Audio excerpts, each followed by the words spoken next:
Hello all. आज जो हम टॉपिक्स कवर करेंगे वो है Bohr's effect, हेल्डेन effect, oxygen association dissociation curve. Video थोड़ी लंबी है बट बिलीव मी, इस लेक्चर को अटेंड करने के बाद आपको इन टॉपिक्स में कोई भी डाउट नहीं रहेगा। सो वीडियो ध्यान से और पूरी देखें। कल हमने transport of oxygen and carbon dioxide कर लिया था, काफ़ी हमने डिटेल में किया था। कार्बन डाइऑक्साइड का ट्रांसपोर्ट भी एज वी नो कि कार्बन डाइऑक्साइड 3 वेज में ट्रांसपोर्ट करती है। तो डिटेल में जिसने लेक्चर देखना है वो प्रीवियस लेक्चर देख ले। सो आज हम अगेन उसी टॉपिक से स्टार्ट करेंगे to discuss about Bohr's effect and Haldane effect. अब देखो बेटा, ग्लूकोज की ऑक्सीडेशन हो रही है सेल्स में और उससे क्या हो रहा है कि CO2 रिलीज हो रही है। अब टिश्यू से वो CO2 फर्दर बॉडी से रिमूव होने के लिए 3 वेज में ट्रांसपोर्ट होगा उसका। ठीक है। सो सबसे पहले हम एक ब्लड वेसल बना देते हैं and this is the RBC। पहला जो मेथड है CO2 ट्रांसपोर्ट का, that is in dissolved form. वो प्लाज्मा में डिजॉल्व होके जाएगी एंड वो कितनी परसेंट जाएगी? 7%। टोटल जो CO2 प्रोड्यूस होती है उसका 7% जाएगा प्लाज्मा में डिजॉल्व होके।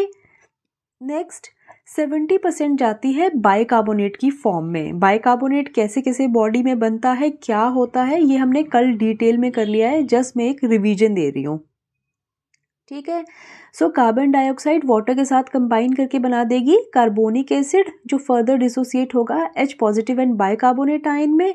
वो NaCl के साथ कंबाइन करके सोडियम बाइकार्बोनेट बना देंगे और Cl जो है RBC के अंदर ट्रांसपोर्ट होगा to neutralise the bicarbonate ions. ये जो H पॉजिटिव रिलीज होंगे ये कहाँ जाएंगे? जो हीमोग्लोबिन में ग्लोबिन चेन है ना, बीटा ग्लोबिन जो होंगी चेन्स, ये उसके अमीनो एसिड से कंबाइन कर जाएंगे और ये भी ट्रांसपोर्ट होंगे to the lung alveoli.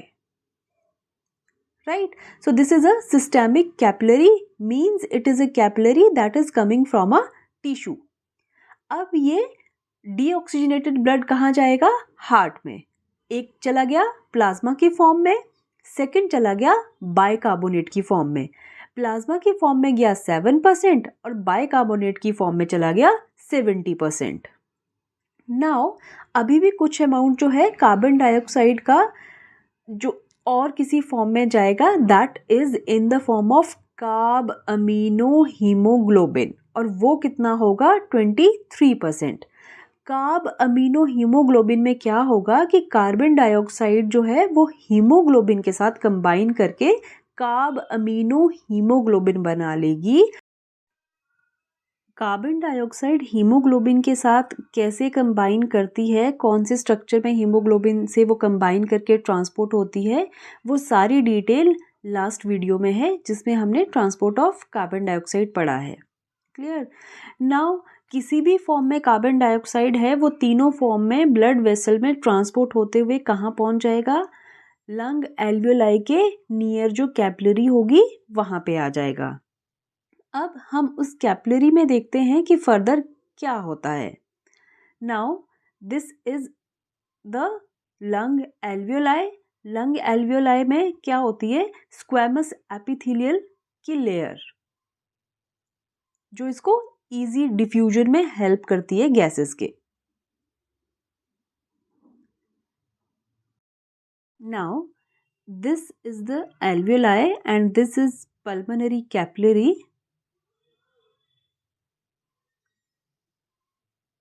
and suppose this is the RBC. Now अब देखो 7% हम बोल रहे थे कि जो CO2 का ट्रांसपोर्ट हो रहा है that is in dissolve form, वो प्लाज्मा में डिजॉल्व होके जा रही है, तो वो वैसे ही वहाँ पहुँच गई। सेकंड हमने बोला था कि एक और वे जो है CO2 ट्रांसपोर्टेशन का, that is by forming the carb amino haemoglobin. वो हीमोग्लोबिन से कंबाइन होके जाएगी। अब वो लंग में पहुंच गई। लंग में जो है बेटा उसका डिसोसिएशन हो जाता है CO2 का। क्यों? अब देखो ऑक्सीजन का इनहेलेशन होता है, लंग एल्वियोलाई में ऑक्सीजन आई, वहाँ उसका पार्शियल प्रेशर था 104 mmHg। ठीक है। अब हाई पार्शियल प्रेशर से वो लो पार्शियल प्रेशर की तरफ मूव करती है, ये हम प्रीवियस लेक्चर्स में कर चुके हैं। अब क्या होगा कि जो पल्मोनरी कैपिलरी है वहाँ पे ऑक्सीजन का पार्शियल प्रेशर बढ़ जाएगा। जैसे ही ऑक्सीजन का पार्शियल प्रेशर बढ़ेगा, जो बाइंडिंग है हीमोग्लोबिन की CO2 के साथ वो कम हो जाएगी। एफिनिटी जो है हीमोग्लोबिन की CO2 से बाइंड करने की कम हो जाएगी जब ऑक्सीजन की कंसंट्रेशन, ऑक्सीजन का पार्शियल प्रेशर बढ़ जाएगा। तो ये क्या होगा, इसका डिसोसिएशन हो जाएगा, CO2 हीमोग्लोबिन से अलग हो जाएगी और कहाँ ट्रांसपोर्ट कर जाएगी, लंग एल्वियोलाई में, और वहाँ से through the conducting part of respiratory system it move to the exterior. ठीक, अब थर्ड वे में क्या था, बाइकार्बोनेट की आयन की फॉर्म में ट्रांसपोर्ट हो रहा था। बाइकार्बोनेट थे प्लाज्मा में। अब क्या होगा, उसको न्यूट्रलाइज करने के लिए जो क्लोरीन आयन आरबीसी के अंदर मूव करे थे वो अब बाहर आ जाएंगे। वो अगेन सोडियम बाइकार्बोनेट से कंबाइन करके रिएक्शन रिवर्स हो जाएगी, वो सोडियम क्लोराइड बना देंगे और बाइकार्बोनेट आयन रिलीज हो जाएंगे। अब ये बाइकार्बोनेट आयन वापस मूव करेंगे आरबीसी में। कार्बोनिक एसिड के टूटने से जो H पॉजिटिव हीमोग्लोबिन चेन के पास चले गए थे, ग्लोबिन की चेन के पास, वो भी अब रिलीज हो जाएंगे। H पॉजिटिव और बाइकार्बोनेट आयन अगेन कंबाइन करेंगे to form carbonic acid, reaction reverse हो जाएगी। ठीक है, कार्बोनिक एसिड फर्दर टूटेगा to form CO2 and water. अब देखो थर्ड जो मेथड था ट्रांसपोर्टेशन का, उससे भी हमारे पास CO2 आ गई। अब ये CO2 भी डिफ्यूज हो जाएगी इनटू द लंग एल्वियोलाई और यहाँ से एक्सटीरियर में मूव कर जाएगी। So that is all about the exchange of gases in lung alveoli. इसी को ही कहते हैं हेल्डेन इफेक्ट। हेल्डेन इफेक्ट क्या बोलता है कि जब आपकी कंसंट्रेशन, जब आपका पार्शियल प्रेशर ऑक्सीजन का ज़्यादा होगा, कहाँ पे, लंग एल्वियोलाई में, तो क्या होगा कि जब पार्शियल प्रेशर ऑक्सीजन का ज़्यादा होगा तो हीमोग्लोबिन की एफिनिटी CO2 के लिए कम हो जाएगी। So that is हेल्डेन effect. अब हम सेकंड इफेक्ट देखते हैं, बोहर इफेक्ट। इसके लिए हम एक अलग से ब्लड कैपिलरी और आरबीसी बना लेते हैं सो दैट कि अच्छे से समझ आ जाए।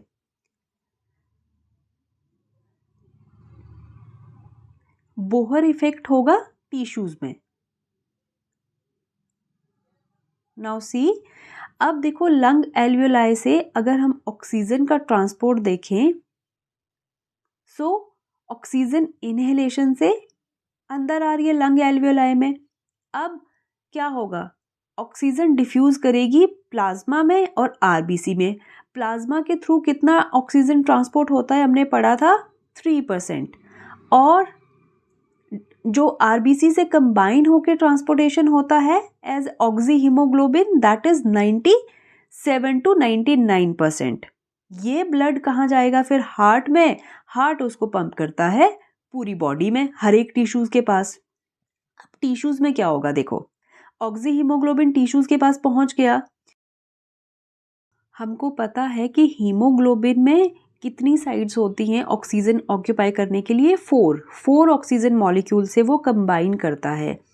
अगर हम टिश्यूज में देखें तो क्या होगा कि इसकी डिसोसिएशन हो जाएगी फ्रॉम हीमोग्लोबिन, ऑक्सीजन की। ठीक है, क्यों होगी डिसोसिएशन, क्योंकि टिश्यूज में कार्बन डाइऑक्साइड का पार्शियल प्रेशर बढ़ जाएगा। कार्बन डाइऑक्साइड बढ़ जाएगी टिश्यूज में तो जो एफिनिटी है हीमोग्लोबिन की ऑक्सीजन के लिए वो कम हो जाएगी। ठीक है, देखो दोबारा सुनो, हेल्डेन effect and Bohr effect. Bohr effect में हम क्या बोल रहे हैं कि जब टिश्यूज में CO2 प्रोड्यूस होगी, उसका पार्शियल प्रेशर बढ़ेगा तो हीमोग्लोबिन की एफिनिटी कम हो जाएगी ऑक्सीजन के लिए, दैट इज बोहर इफेक्ट। और हेल्डेन इफेक्ट इसका ऑपोजिट है। नेक्स्ट हम दोनों के बीच में डिफ्रेंशिएट करके देख लेते हैं कि क्या क्या डिफरेंसेस आए फाइनली। सो बोहर इफेक्ट हमने पढ़ा कहाँ, टिश्यूज में। ठीक है, और हेल्डेन इफेक्ट हमने पढ़ा लंग एल्वियोलाई में। राइट। सो टिश्यूज में क्या होगा, ग्लूकोज की ऑक्सीडेशन हो रही है, ग्लूकोज की ऑक्सीडेशन से CO2 प्रोड्यूस होगी। So there is increase in CO2 which decreases affinity of haemoglobin for oxygen. Haemoglobin की एफिनिटी ऑक्सीजन के लिए कम हो जाएगी जब CO2 बढ़ेगी टिश्यूज में। अब आते हैं हेल्डेन इफेक्ट में। हेल्डेन इफेक्ट होगा लंग्स में। वहाँ पे क्या होगा, ऑक्सीजन का पार्शियल प्रेशर ज़्यादा होगा। जब ऑक्सीजन का पार्शियल प्रेशर ज़्यादा होगा तो हीमोग्लोबिन की एफिनिटी CO2 के लिए कम हो जाएगी। तो इसलिए लंग्स में क्या होगा कि हीमोग्लोबिन का एसोसिएशन होगा ऑक्सीजन के साथ और टिश्यूज में इसका डिसोसिएशन होगा। ठीक है, देखो बेटा, इस एग्जाम्पल को आप ध्यान से सुनना, ठीक है। सपोज, इसको याद रखने के लिए बता रही हूँ मैं, सपोज कि हीमोग्लोबिन इज गोल्ड और डायमंड। ठीक है, हीमोग्लोबिन को मान लो कि वो सोना और डायमंड है और वो किस में ट्रैवल कर रहा है, बस में। वो किसी बस में है, बस इज द ब्लड। ठीक है, ब्लड में वो मूव कर रहा है।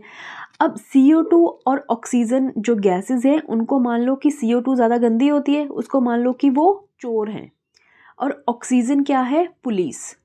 जहाँ पे पुलिस ज़्यादा होगी, लंग्स में क्या है, पुलिस ज़्यादा है ना, ऑक्सीजन ज़्यादा है, तो वो चोरों को वहाँ सोना चांदी नहीं ले जाने देगी, उससे अलग करके रखेगी वो उसको। ठीक है, जैसे ही चोर, मतलब CO2 क्या होगा लंग्स में, हीमोग्लोबिन के साथ वो कंबाइन नहीं कर पाएगा। समझ आ गया। अब जब पुलिस चोरों के अड्डे पे जाएगी, दैट मीन्स कि वो टिश्यूज में जाएगी, तो चोर उसको सोना चांदी नहीं ले जाने देंगे। अपनी अपनी जगह में सबका अपना अपना इफेक्ट है। तो टिश्यूज में क्या होगा कि CO2, दैट मीन्स चोर, वो हीमोग्लोबिन को कंबाइन नहीं होने देगी ऑक्सीजन के साथ, तो उनको ऑक्सीजन किसको देनी पड़ेगी फिर, टिश्यूज में। ठीक है, और जब लंग्स में आएंगे तो लंग्स में क्या होगा कि CO2 हीमोग्लोबिन के साथ बाइंड नहीं कर पाएगी। समझ आ गया। So that is all about the Bohr effect and Haldane effect. Next हम मेजरमेंट्स कुछ एक देखेंगे कि ब्लड में कौन सी चीज़ कितनी कितनी कंसंट्रेशन में प्रेजेंट है। तो अगर हम 100 ml ऑफ ब्लड, एक स्टैंडर्ड ले लेंगे, 100 ml में बेटा अगर हम हीमोग्लोबिन का अमाउंट देखें कि कितनी हीमोग्लोबिन होती है, so that is 12 to 16 grams. Average ले लिया हमने। मेल्स में थोड़ी ज़्यादा होती है, फीमेल में 12-13 के अराउंड, और मेल्स में 15 तक जाता है। ठीक है, so that is amount of haemoglobin in 100 ml of blood. और अगर हम 100 ml ऑफ ब्लड में अमाउंट ऑफ ऑक्सीजन देखें तो कितना होता है, 20 ml इन 100 ml। ये हम ऑक्सीजनेटेड ब्लड में बात कर रहे हैं, आर्टरीज में। ठीक है, अब हम बात करते हैं कि जो ऑक्सीजन डिलीवर होती है टिश्यूज को in normal physiological condition. Normal physiological conditions का मतलब है कि हम नॉर्मली ऐसे बैठे हुए हैं जैसे अभी हैं, तो उस टाइम पे कितनी ऑक्सीजन डिलीवर हो रही है। एज वी नो कि 4 पॉकेट्स होती हैं हीमोग्लोबिन के पास, तो वो सिर्फ एक पॉकेट अपनी खाली करता है, तो मीन्स 25% देगा। तो 100 ml में अगर 20 ml ऑफ ऑक्सीजन थी तो कितनी ml दी उसने, 25% कितना हुआ, 5 ml। ठीक है, और अगर हम हैवी एक्सरसाइज करते हैं, कोई हैवी वर्कआउट करते हैं, उस टाइम पे हीमोग्लोबिन 3 पॉकेट्स खाली कर देता है। दैट मीन्स कि वो 75% ऑक्सीजन दे देता है। और अगर हम अमाउंट देखें तो कितना देगा, 15 ml। ठीक है, इसको हम डायग्रामेटिकली भी समझेंगे। We will draw the diagram of lung alveoli along with the pulmonary capillary. जिस भी स्टूडेंट ने ये पूरी लेक्चर सीरीज देखी होगी रेस्पिरेशन वाली, उसको कभी भी इस चैप्टर में बेटा डाउट नहीं रहेगा। ये हम डायग्राम्स इतनी बार बना चुके हैं, इतनी बार अगर आप मेरे साथ प्रैक्टिस करोगे तो कभी नहीं भूलोगे। ठीक है, नाउ सी केयरफुली क्या हो रहा है लंग एल्वियोलाई में। इनहेलेशन के थ्रू ऑक्सीजन बॉडी में एंटर हो रही है एल्वियोलाई में, और एल्वियोलाई से वो जाएगी कहाँ, पल्मोनरी वेन में। ठीक है, as we know that gases जो हैं वो higher partial pressure to low partial pressure move करती हैं। तो यहाँ ऑक्सीजन के साथ वो कंबाइन होके ऑक्सी हीमोग्लोबिन और 3% प्लाज्मा में डिसॉल्व होके कहाँ गई, पल्मोनरी वेन में। यहाँ से वो जाएगी हार्ट में। ठीक है। आपको पता है लेफ़्ट साइड जो होती है हार्ट की वो ऑक्सीजनेटेड होती है। पहले ये लेफ़्ट एट्रियम में जाएगी, फिर लेफ़्ट वेंट्रिकल में जाएगी, वहाँ से लेफ़्ट वेंट्रिकल इसको पंप करेगा फिर पूरी बॉडी के ऑर्गन्स में, टिश्यूज़ में, सेल्स में। ठीक है। सो अब ऑक्सीजन यहाँ से पहुँच गई टिश्यूज़ में। कितनी बोली, कितनी कही, कितनी ऑक्सीजन देगा वो टोटल में से? 5 ml, ओनली 25%। और अगर हम कार्बन डाइऑक्साइड की बात करें, क्योंकि ग्लूकोज की ऑक्सीडेशन होगी ना, उससे कार्बन डाइऑक्साइड रिलीज होगी, तो कार्बन डाइऑक्साइड कितनी रिलीज होती है? 4 ml। ठीक। और वो जाएगी राइट एट्रियम में, फिर राइट वेंट्रिकल में, और वहाँ से पल्मोनरी आर्टरी से फिर से जाएगी लंग्स के पास प्यूरिफाई होने के लिए, ऑक्सीजन लेने के लिए, और CO2 वहाँ जाके डिलीवर करने के लिए। यही हम पढ़ रहे हैं इतने दिनों से साइकिल में। और अभी हमने क्या कहा कि इन केस ऑफ हैवी एक्सरसाइज, या हम कोई भी हैवी काम करते हैं, उस केस में ऑक्सीजन जो डिलीवर होगी टिश्यूज़ को वो कितनी होगी? 75%। मतलब 15 ml जो है हीमोग्लोबिन ऑक्सीजन को वहाँ दे देगा, क्योंकि 20 ml टोटल है 100 ml ऑफ ब्लड में। ये जो हम देख रहे हैं measurement, that is according to 100 ml। ठीक है। इसको ऐसे समझो, देखो, एज वी नो कि हीमोग्लोबिन के पास कितनी पॉकेट्स हैं? 4 मॉलिक्यूल्स ऑफ ऑक्सीजन से ये बाइंड कर सकता है ना। तो जब इसने 15 ml देनी है तो फिर ये क्या करेगा, और जब 5 ml देनी है तो क्या करेगा? देखो, जब ऑक्सीजनेटेड ब्लड में हीमोग्लोबिन आया तो वो फुली सैचुरेट था, मतलब चारों साइड उसकी ऑक्यूपाइड थी विद ऑक्सीजन। अब उसने हैवी एक्सरसाइज में 15 ml जो है दे दी। ठीक है।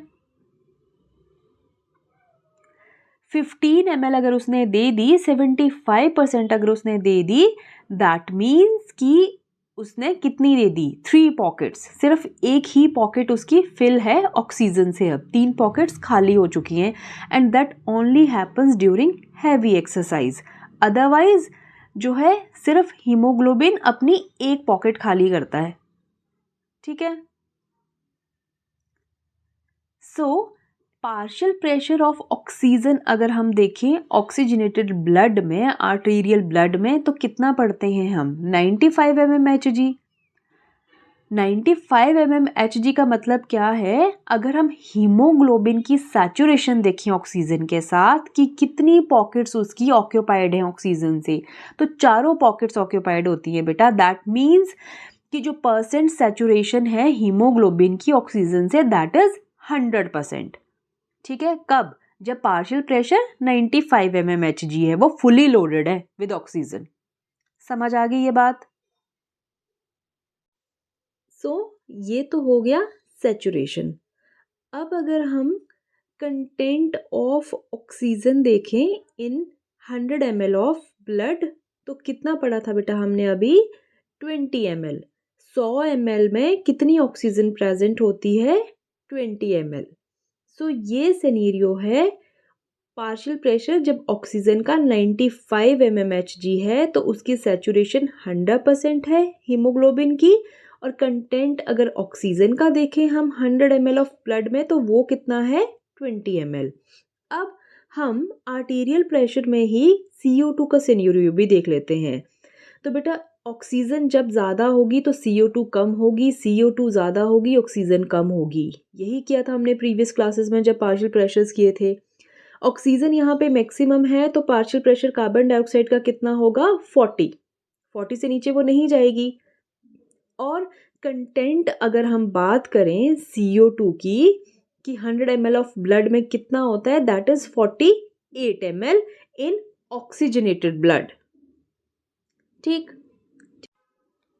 अब हम सेम सिनेरियो डीऑक्सीजनेटेड ब्लड में भी देखेंगे। अगर ब्लड डीऑक्सीजनेटेड है मींस CO2 का पार्शियल प्रेशर ज़्यादा होगा। कितना? 45। और अगर हम कंटेंट देखें CO2 का ब्लड में, तो कितना हो जाएगा अब? 52 ml, क्योंकि 4 ml जो है वो टिश्यूज़ ने दे दी CO2, ठीक है। So that is the scenario of CO2। इनको कंपेयर करो बेटा राइट साइड से और लेफ्ट साइड से, याद रखना फिर इजी हो जाएगा, ठीक है, कि क्या डिफरेंस है दोनों में। अब अगर हम ऑक्सीजन के सिनेरियो की बात करें डीऑक्सीजनेटेड ब्लड में, तो क्या है, कमी होगी ऑक्सीजन, कितनी कम, मिनिमम कोई भी गैस कितनी जाएगी 40 दोनों में से, ठीक है। तो पार्शियल प्रेशर कितना है ऑक्सीजन का 40 mmHg और परसेंट सैचुरेशन कितना है, हीमोग्लोबिन की 4 पॉकेट्स में से कितनी पॉकेट दे दी, कितनी बच गई, एक पॉकेट दे दी, 3 पॉकेट्स अभी भी है, मीन्स कि वो 75% अभी भी सैचुरेटेड है हीमोग्लोबिन ऑक्सीजन से। कंटेंट ऑफ ऑक्सीजन की बात करें डीऑक्सीजनेटेड ब्लड में, तो उसने 5 ml दी टिश्यूज़ को, 20 ml थी 100 ml ऑफ ब्लड में, तो कितनी बच गई 15 ml, मतलब 75% अभी भी बची हुई है। क्लियर। सो दोनों को कंपेयर करके आप डिफरेंस देख सकते हो कि ऑक्सीजनेटेड ब्लड में क्या है एंड डीऑक्सीजनेटेड ब्लड में क्या है। This diagram is very important, ठीक है। अब देखो बेटा, इसकी वजह से पीएच में थोड़ा सा डिफरेंस आता है। ऑक्सीजनेटेड ब्लड में पीएच रहेगा 7.4 एंड डीऑक्सीजनेटेड ब्लड में पीएच रहता है 7.36। थोड़ा सा it shifts towards acidic. Clear. So that's all about it. Next we will discuss about the oxygen dissociation association curve. इस कर्व में हम पढ़ेंगे बेटा कि हीमोग्लोबिन कब ऑक्सीजन से फुली सैचुरेट होता है, मतलब कब वो एसोसिएट होता है, कहाँ डिसोसिएशन होता है, ये सब हम इस कर्व के थ्रू समझेंगे। अगर हम इसकी शेप की बात करें, so this curve is S shaped और सिग्मॉइड, राइट। और अगर फेजेस की बात करें तो 3 फेजेस आएंगे ऑक्सीजन डिसोसिएशन कर्व में। पहला जो फेज होगा वो काफ़ी धीरे होगा, वहाँ पे जो कर्व है वो बिल्कुल स्लो चलेगी, ठीक है। So that we call lag phase. इसमें एक्चुअली सैचुरेशन हम देखेंगे हीमोग्लोबिन का ऑक्सीजन के साथ with partial pressure of oxygen. तो अभी इसको समझो, स्टार्टिंग में फेज बहुत स्लोली चलेगा, then comes the log phase, इसको एक्सपोनेंशियल फेज भी कहेंगे, जहाँ पे सैचुरेशन काफ़ी ज़्यादा स्पीड से होगी। और थर्ड आएगा फिर स्टडी फेज, जो कि अगेन फिर कांस्टेंट रहेगा, ठीक है। सो चलिए ड्रॉ कर लेते हैं। एक्स एक्सिस पे हम ग्राफ की ड्रॉ करेंगे पार्शियल प्रेशर ऑफ ऑक्सीजन, ठीक है। वाई एक्सिस पे ड्रॉ करेंगे हम percent saturation of haemoglobin with oxygen की। हीमोग्लोबिन की 4 पॉकेट्स हैं, हमें पता है। सो हमें देखना है कि उसकी परसेंट सैचुरेशन क्या रहेगी ऑक्सीजन के साथ जैसे जैसे पार्शियल प्रेशर्स चेंज करेंगे। सपोज जब 90 होगा पार्शियल प्रेशर तो उसकी कितनी साइड्स सैचुरेट होंगी, जब 50 होगा, 25 होगा, मतलब डिफरेंट हम नंबर्स पे देखेंगे, ठीक है। सो सपोज हम देख रहे हैं कि 25% वो सैचुरेटेड है हीमोग्लोबिन ऑक्सीजन से, 50% वो कब सैचुरेट होगा, 75% कब सैचुरेट होगा और 100% कब सैचुरेट होगा। 25% सैचुरेट होने का मतलब क्या है कि उसकी एक पॉकेट जो है वो फिल्ड है ऑक्सीजन से, 2 पॉकेट जब फिल हो जाएंगी तो वो 50% सैचुरेट हो जाएगा, 3 पॉकेट जब फिल हो जाएंगी तो वो 75% सैचुरेट हो जाएगा, और जब हीमोग्लोबिन की चारों पॉकेट्स फिल हो जाएंगी ऑक्सीजन से, that means that is 100% saturated, ठीक है।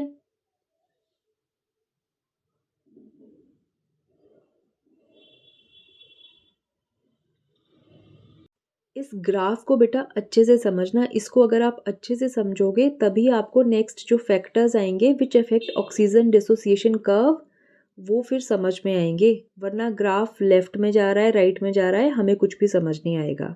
ठीक है, सो हमने क्या कहा था, हमने कहा कि जो ग्राफ है दैट विल बी सिग्मोइड और S shaped.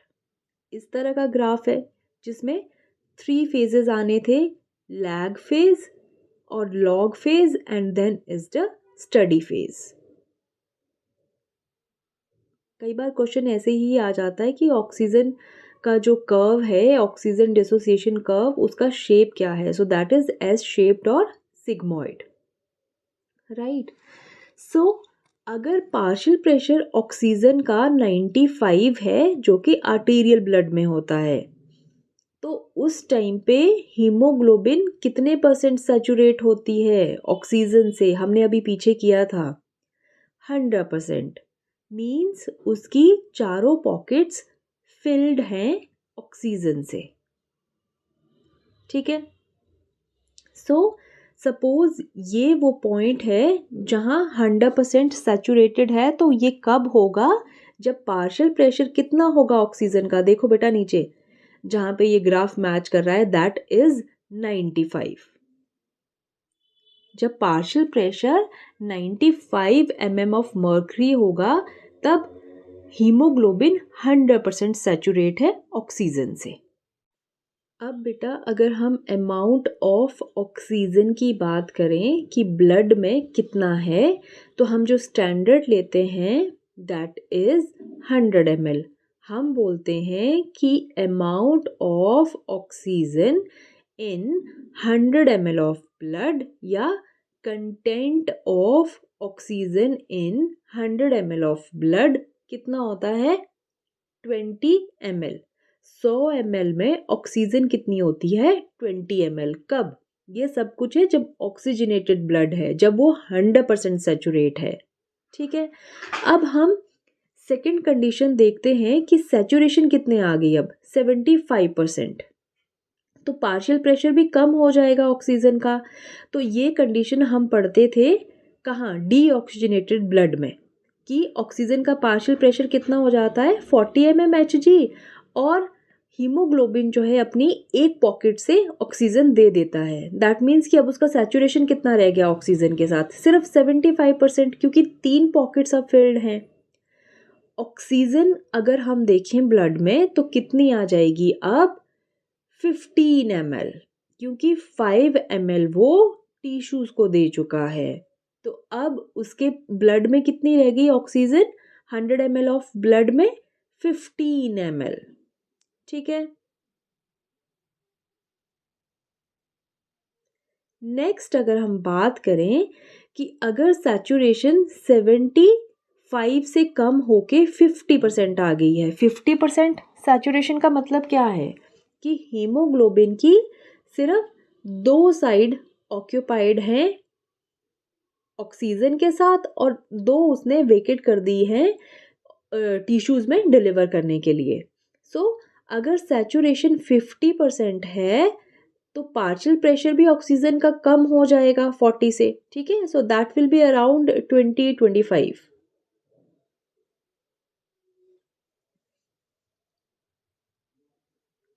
So, if saturation is 50%, तो partial pressure of oxygen will be around 20 to 25 और 30 mmHg।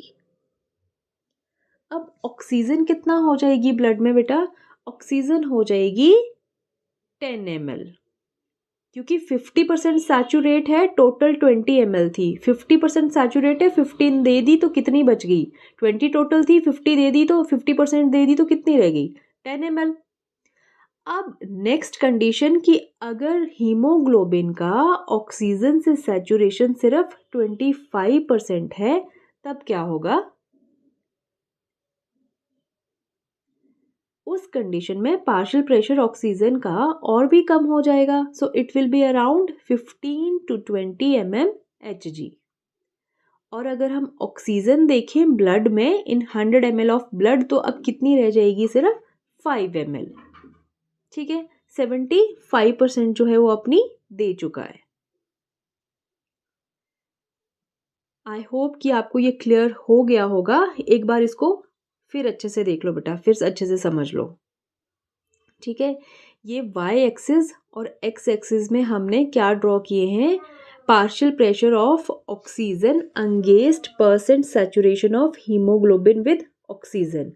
फर्स्ट कंडीशन हमने बोली कि हीमोग्लोबिन जो है वो 100% सैचुरेटेड है, मतलब हीमोग्लोबिन की जो 4 पॉकेट्स हैं वो चारों की चारों फिल्ड हैं ऑक्सीजन से। सेकेंड कंडीशन में हमने कहा कि ये 75% सैचुरेट है, मतलब एक पॉकेट इसकी खाली है।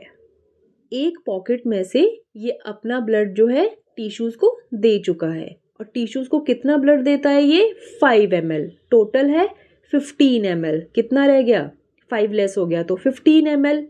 नेक्स्ट पॉइंट आता है कि अगर सैचुरेशन 50% है, दैट मीन्स कि सिर्फ 2 साइड्स हीमोग्लोबिन की ऑक्सीजन ऑक्यूपाई कर रही हैं, 50% जो है इसने टिश्यूज को दे दी है, तो ऑक्सीजन कितना रह जाएगा ब्लड में 10 ml। और अगर सैचुरेशन 25% है, दैट मीन्स कि इसकी एक ही साइड ऑक्यूपाई है, 3 साइड ये दे चुका है। So it will be only possible in case of heavy exercise, otherwise सिर्फ ये अपनी एक पॉकेट देता है। I hope this is clear to you. Next topic is about the factors affecting oxygen dissociation curve. अगर आपको Bohr effect and Haldane effect अच्छी तरह से समझ आ गया है तो इसमें भी आपको कोई प्रॉब्लम नहीं होगी, क्योंकि इसमें थोड़ा सा हम शिफ्ट्स देखेंगे कि कब ऑक्सीजन डिसोसिएशन कर्व अपनी नॉर्मल एस शेप से लेफ्ट साइड में शिफ्ट करेगी और कब वो राइट साइड में शिफ्ट करेगी। सो इसको हम एक डिफरेंस की फॉर्म में ही पढ़ेंगे। Again we will draw the oxygen dissociation curve. As we know that normally it is S shaped or sigmoid shape. यही कहा था हमने, राइट? अब देखो बेटा क्या होगा, हम टिश्यूज में पढ़ते हैं, क्या पढ़ा हमने टिश्यूज में कि बोहर इफेक्ट एग्जिस्ट करता है, ठीक है। और लंग्स में हमने बात की थी हेल्डेन इफेक्ट के बारे में, ठीक है। सो टिश्यूज में है बोहर इफेक्ट और लंग्स में है हेल्डेन इफेक्ट। तो सबसे पहले हम टिश्यूज की बात करते हैं, वहाँ क्या होगा। टिश्यूज के पास हीमोग्लोबिन ऑक्सीजन के साथ कंबाइन होके पहुंचेगी, that is in the form of oxy haemoglobin. और वहाँ पे क्या होता है, CO2 का पार्शियल प्रेशर ज़्यादा होता है, क्योंकि ग्लूकोज की ऑक्सीडेशन से CO2 कॉन्टिन्यूसली प्रोड्यूस हो रही है। CO2 का पार्शियल प्रेशर जब बढ़ता है तो हीमोग्लोबिन जो है ऑक्सीजन से टूट के अलग हो जाता है और हीमोग्लोबिन और ऑक्सीजन फॉर्म कर देगा, मीन्स उसका डिसोसिएशन हो जाएगा। टिश्यूज में पार्शियल प्रेशर ऑक्सीजन का कैसा होता है, कम। अब अगर CO2 का पार्शियल प्रेशर बढ़ेगा तो H पॉजिटिव की कंसंट्रेशन भी बढ़ेगी, क्योंकि CO2 बढ़ेगी तो फिर क्या होगा, कार्बोनिक एसिड बनेगा, वाटर के साथ कंबाइन करके वो कार्बोनिक एसिड बनाएगी ना, जो फर्दर बाइकार्बोनेट आयन और H पॉजिटिव में टूटेगा फिर, ठीक है। तो क्या होगा, CO2 बढ़ेगी तो H पॉजिटिव बढ़ेगा और pH कम होता जाएगा, एसिडिक होता जाएगा। तो कर्व बेटा कौन सी तरफ में शिफ्ट करेगी, राइट साइड में। क्यों करेगी राइट साइड में शिफ्ट, क्योंकि जब पार्शियल प्रेशर कार्बन डाइऑक्साइड का बढ़ जाएगा तो वो हीमोग्लोबिन की एफिनिटी कम कर देगा ऑक्सीजन के लिए। ऑक्सीजन और हीमोग्लोबिन कंबाइन नहीं कर पाएंगे टिश्यूज में, क्लियर। और क्या कंडीशन आएगी कि टेम्परेचर भी हाई होगा टिश्यूज में। अब ये टेम्परेचर क्यों हाई होगा, क्या रीज़न है, देखो बेटा हमने कहा कि टिश्यूज में क्या हो रहा है, ग्लूकोज का ऑक्सीडेशन, जिससे कि फिर ATPs रिलीज हो रहे हैं, एनर्जी रिलीज हो रही है। जब भी एक्सोथर्मिक रिएक्शंस आती हैं, एनर्जी रिलीज होगी तो क्या होगा, हीट जनरेट होती है। सो दैट्स वाई कि टेम्परेचर बढ़ता है टिश्यूज में जब डिसोसिएशन होता है ऑक्सी हीमोग्लोबिन का। एक और कंपाउंड ब्लड में प्रेजेंट है, that is 2,3-BP Pg, that is bisphosphoglycerate. ये क्या करता है बेटा, ये भी कर्व को राइट साइड में शिफ्ट करता है। ये एक्चुअली क्या करता है कि जो हीमोग्लोबिन में ग्लोबिन चेन है ना, उसमें अल्फा ग्लोबिन की 2 चेन है, बीटा ग्लोबिन की 2 चेन है। ये बीटा ग्लोबिन की दोनों चेन्स को मतलब उनकी टेल में को ऐसे पकड़ लेता है और एक्स फॉर्म कर देता है, एक्स शेप्ड स्ट्रक्चर। ठीक है ना, एक्स बना लेगा ऐसे खींच के, जैसे रस्सी खींचते हैं दोनों, तो एक्स बना लेगा। और उससे क्या हो जाएगा कि जो हीमोग्लोबिन में साइड्स थी ना ऑक्सीजन को पकड़ने के लिए, वो साइड्स क्या हो जाएंगी, ऑल्टर हो जाएंगी उनकी शेप। तो वो ऑक्सीजन को बाइंड करके ही नहीं रख पाएगा, एफिनिटी उसकी वैसे ही कम हो जाएगी। समझ आ गया? बट ये फीटल हीमोग्लोबिन में ऐसा नहीं कर पाता, क्योंकि फीटल हीमोग्लोबिन में 2 अल्फा चेन्स होती हैं, 2 गामा चेन्स, वहाँ पे बीटा चेन्स नहीं होती। ठीक। नेक्स्ट अगर हम देखिए लंग्स में, तो लंग्स में क्या होता है बेटा, ऑक्सीजन का पार्शियल प्रेशर ज़्यादा होता है, तो वहाँ पे होगी एसोसिएशन, मतलब हीमोग्लोबिन ऑक्सीजन से कंबाइन करेगा, तो वहाँ पार्शियल प्रेशर ज़्यादा है, तो CO2 कम होगी। CO2 कम होगी तो H पॉजिटिव आयंस वैसे ही कम होंगे, और pH जो है बेसिक की तरफ बढ़ेगा। तो कर्व कहाँ शिफ्ट हो जाएगी, towards left side. Left side पे शिफ्ट होने का मतलब क्या है कि परसेंट सैचुरेशन में जो है इंक्रीज होगा। क्लियर? सो आई होप कि आपको ये लेक्चर अच्छी तरह से समझ में आया होगा।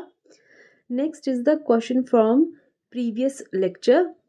Identify the wrong statement with reference to the transport of oxygen. आपको रॉन्ग स्टेटमेंट बतानी थी, तो करेक्ट आंसर है ऑप्शन नंबर सी, कि हायर कंसंट्रेशन किसकी, H पॉजिटिव की, in alveoli favours the formation of oxy haemoglobin. Alveoli में oxy haemoglobin बनेगा, but that is not due to high H positive concentration. मैंने आपको बोला H पॉजिटिव का रिलेशन किसके साथ है, कार्बन डाइऑक्साइड के साथ। अगर CO2 का पार्शियल प्रेशर ज़्यादा है तो H पॉजिटिव बढ़ेगा। अब एल्वियोलाई में तो नहीं होता CO2 का पार्शियल प्रेशर ज़्यादा, तो दैट मीन्स कि दिस स्टेटमेंट इज रॉन्ग। बाकी जो तीनों स्टेटमेंट्स हैं वो करेक्ट हैं। First is binding of oxygen with haemoglobin is mainly related to partial pressure of oxygen, बिल्कुल करेक्ट है। ऑक्सीजन का पार्शियल प्रेशर ज़्यादा होगा तभी ऑक्सी हीमोग्लोबिन बनेगा। ठीक है, एल्वियोलाई में। Second option, partial pressure of CO2 can interfere with oxygen binding with the haemoglobin, that is also correct, क्योंकि टिश्यूज में जब CO2 का पार्शियल प्रेशर बढ़ जाता है तो ऑक्सी हीमोग्लोबिन डिसोसिएट हो जाता है। और लास्ट ऑप्शन जो थी, that is low partial pressure of carbon dioxide in alveoli favours the formation of oxy haemoglobin, बिल्कुल करेक्ट ऑप्शन है, क्योंकि एल्वियोलाई में क्या होता है, पार्शियल प्रेशर कार्बन डाइऑक्साइड का कम होता है तभी ऑक्सी हीमोग्लोबिन फॉर्म होता है। ठीक है, now question for today is that reduction in pH of blood will, blood का जो pH है वो कम होता है क्यों? Option A, decrease the affinity of haemoglobin with oxygen. Second, release bicarbonate ion by the liver. C, reduce the rate of heartbeat. D, reduce the blood supply to brain. ये NEET 2016 का question है बेटा। आज हमने ये lecture अच्छे से पढ़ा है। आई होप कि आपको इसका आंसर पता होगा। So write down the answer in comment box and please like and subscribe the video. अगर आपने वीडियो पूरी देखी है तो मीन्स आपको अच्छी लगी है, तो प्लीज़ कर दीजिए।